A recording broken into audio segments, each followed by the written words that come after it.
السلام علیکم. یہ پہلے ویڈیو دیکھیں آپ کیا کیا غلطیاں کر رہے ہیں. آج کل بہت حالات خراب ہوئے پڑے ہیں, لیکن آپ جو ہے پہلے اس کو دیکھیں. کیا نام ہے تمہارا؟ حافظ ثناء اللہ. حافظ ثناء اللہ. حافظ ثناء اللہ کہاں سے ہیں آپ؟ میاں چنو سے. میاں چنو سے. یہاں کشمور کیسے آئے آپ؟ کشمور مجھے ایک لڑکی نے بلایا تھا شادی کرنے کے لیے. شادی کرنے کے لیے آپ؟ شادی کروں گی. اچھا. تو اس نے مجھے بلایا تھا ادھر. اچھا. ہاں جی. تو آپ کشمور کیسے پہنچے, کس راستے سے آئے؟ یہ میں وہاں سے ملتان آیا تھا, ملتان سے راجن پور سے کشمور. ہاں. پھر کشمور سے تمہیں کہاں بلایا تھا؟ کشمور سے جو ہے نا مجھے بخشا پور بلایا تھا انہوں نے. اچھا. ہاں جی. تو پھر آپ کو کیسے پتہ لے گیا؟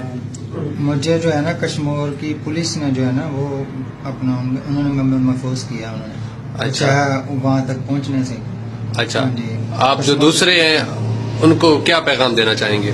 میں یہی کہنا چاہوں گا کہ یہاں پہ کوئی شادی وغیرہ نہیں ہوتی, کوئی سستے مویشی نہیں ملتے, کوئی سستی گاڑی نہیں ملتی, سب فراڈ ہے. یہاں پہ آ کے بندہ اغوا ہو جاتا ہے اور بندے کا بہت بڑا نقصان. اسے پولیس نے روک لیا, ورنہ یہ ڈاکوؤں کے ہتھے چڑھ گیا تھا. تو خدا را اپنے بچوں کا, اپنے اہل و عیال کا, رشتہ داروں کا خیال رکھیں. ایسی کسی اسکیم میں یا کسی جو ہے سبز باغ دکھانے کے چکر میں وہاں نہ جائیں. تو کوشش کریں اپنے آپ کو بچائیں, اور ایسی جو ہے فیک کالز وغیرہ سے بچتے رہیں.